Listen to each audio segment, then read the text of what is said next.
때마다 해줘야 하는 비료 작업이 힘드시다고요? 오레가, 슈퍼 오레가가 수고로움을 덜어드립니다. 간편하고 효과 좋은 완효성 비료 오레가, 슈퍼 오레가. 한 번의 시비로 지속적으로 뿌리에 영양분을 공급하여 경제적 부담과 노동력은 낮추고 생산성은 극대화하는 완효성 비료.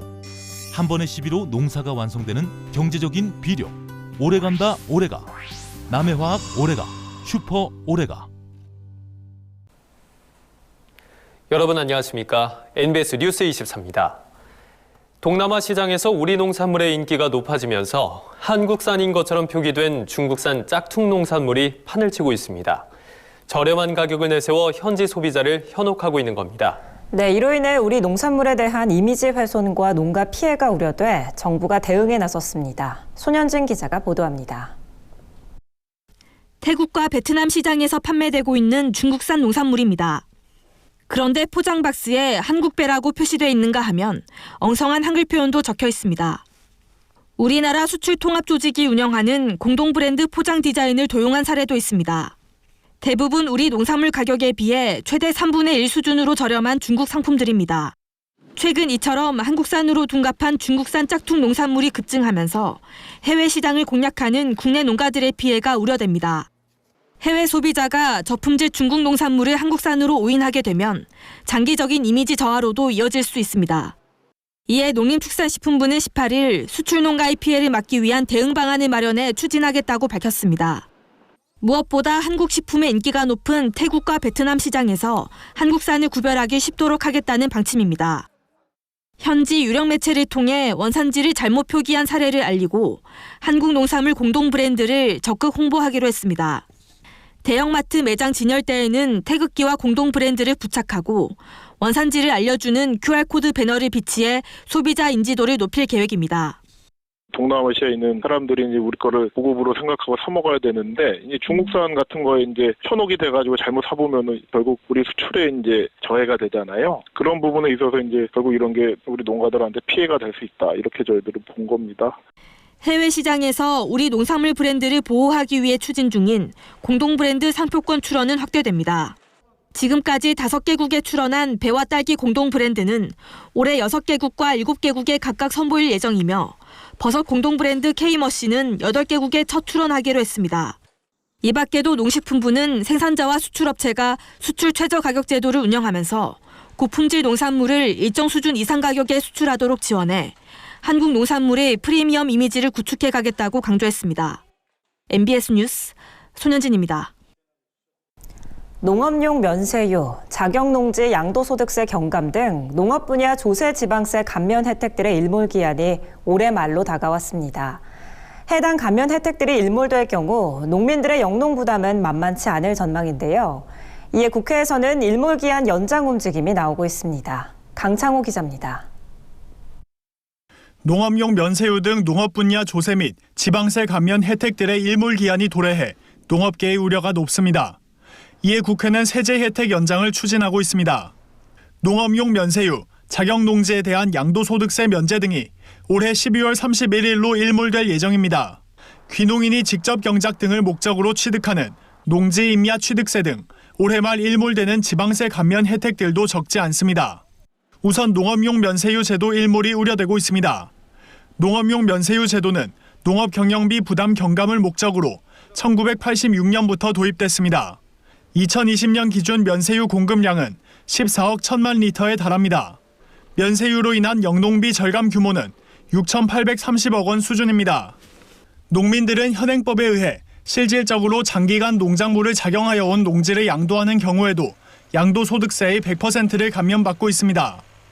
또 귀농인들은 지방세 특례 제한법에 의해 농지 임야 등에 대한 취득세 혜택을 받고 있습니다. 현행법은 귀농인이 귀농한 날로부터 3년 이내에 경작을 목적으로 농지를 취득할 경우 취득세의 절반을 경감해주고 있습니다. 코로나19 장기화와 잦은 이상 기후로 농업 피해가 심해지는 가운데 농업 분야 조세, 지방세 감면 혜택이 일몰된다면 농민들의 피해가 극심할 것이라는 주장이 잇따르고 있습니다. 농업 면세라든가 그런 게 일몰된다는 부분은 저희 농민들은 상당히 우려를 표하고 있습니다. 그래서 그런 부분들은 농업이 지속한 농업으로 가기 위해서는 반드시 연장되어야 하고 이에 국회에선 올해 말 일몰되는 농업 분야 조세 지방세 감면제도 연장에 나섰습니다. 윤재갑 더불어민주당 의원은 최근 농업용 면세유, 자격농지 양도소득세와 관련된 조세특례제한법 일부 개정안 2건과 귀농인 농지 취득세와 관련된 지방세 특례제한법 일부 개정안 1건을 발의했습니다. 해당 개정안들은 올해 일몰 예정인 세제 혜택들을 2026년까지 각각 5년간 연장하는 내용을 담고 있습니다. 윤재갑 의원은 최근 우리 농업은 코로나로 인한 농산물 소비 위축과 잇따른 자연재해, 가축 전염병으로 삼중고를 겪고 있다며 농업 분야 세제 혜택 연장은 반드시 필요하다고 강조했습니다. 농업 분야 조세 감면 일몰이 또다시 농업계를 위협하고 있습니다. 지속 가능한 농업을 위한 일몰 연장이 시급한 상황입니다. MBS 뉴스 강창호입니다. 농촌의 주택과 일자리, 생활 기반 시설까지 연계된 일종의 주거 플랫폼이 생긴다면 어떨까요? 국토교통부가 최근 대통령 업무 보고에서 올해 이 같은 사업을 추진해 지방 정주 여건을 크게 개선하겠다고 밝혔습니다. 김인경 기자가 보도합니다. 폐교 위기에 놓였다가 지역의 성공 사례로 완전히 탈바꿈한 학교가 있습니다. 지난해 초 경남 함양군의 서하초등학교 전교생은 10명에 불과했습니다. 그러나 학교와 지자체, 지역 주민 등 민관이 함께 농산어촌 유토피아 프로젝트를 추진한 결과 학생 수는 지난해 말 26명으로 늘었습니다. 성공 비결은 주거와 일자리, 생활 기반 시설이 패키지 사업으로 이루어진 데 있습니다. 다른 곳에서 서하초등학교로 전학을 온 가정에 임대주택 등 주거를 지원했고 학부모에게는 지역 기업의 일자리를 알선하는 한편 생활 SOC도 확충한 겁니다.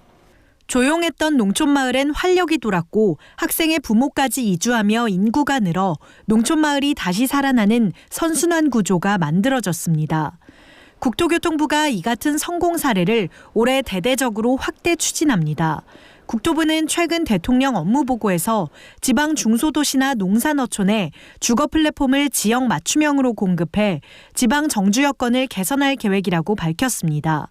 이를 위해 국토부와 농식품부가 MOU를 맺고 협업하는 등 다음 달부터 범부처 지원 시범 사업을 추진할 방침입니다. 집만 덩그러니 있는 게 아니고 살기 좋은 여건이 조성이 돼야 된다. 그래야 농산어촌 지역에도 사람이 들어가서 살 수 있다. 요즘 귀농귀촌 수요도 늘어나고 있잖아요. 그 인근의 일자리도 연계를 시켜주고 생활 SOC도 다 갖춰지게 해주고 그런 주거 플랫폼을 만들겠다는 거예요. 지방과 수도권의 상생 발전 기반도 마련합니다. 수도권이 주로 누리는 개발 이익을 지방에 재투자할 수 있도록 제도적 방안을 만들겠다는 겁니다. 상대적으로 사업성이 낮은 지방과 사업성이 높은 수도권 개발 사업을 연계해 수도권 지방 패키지 사업으로 묶어서 개발하고 여기서 나는 이익을 교차 보전하겠다는 구상입니다. 또 국가 균형 발전을 위한 재원을 확대하기 위해 개발 부담금, 과밀 부담금 등 제도 개편 방안도 검토합니다. 택지를 리츠가 다 매입을 해가지고 사업을 2개를 동시에 하면 일부 수도권 개발 수익률은 좀 줄어들겠지만 지방에 만약에 수익률이 없어서 사업이 안 됐던 데는 사업을 할 수 있는 효과가 있는데 국토부는 또 올해 국가기관 교통망의 공공성을 강화하기 위해 공공형 택시를 129개 시군으로 확대할 예정입니다.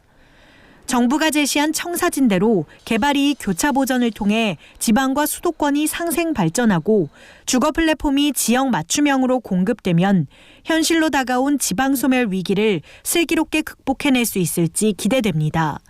NBS 뉴스 김인경입니다. 햇빛과 흙 없이 도심 속 지하 공간에서 식물이 자라는 모습 보신 적 있으신가요? 서울 지하철 역산의 식물 공장이 모습을 드러내며 시민들에게 큰 호응을 얻고 있습니다. 도시민들에게 농업에 대한 인지도는 물론 친숙함까지 높이는 계기가 되고 있습니다. 김하은 기자가 보도합니다. 서울 지하철 7호선 상도역. 비어있던 지하 공간에 식물 공장이 등장했습니다. 일명 메트로팜입니다. 외부 자연환경과 철저히 차단된 유리벽 너머로 초록빛 싱싱한 채소들이 자랍니다.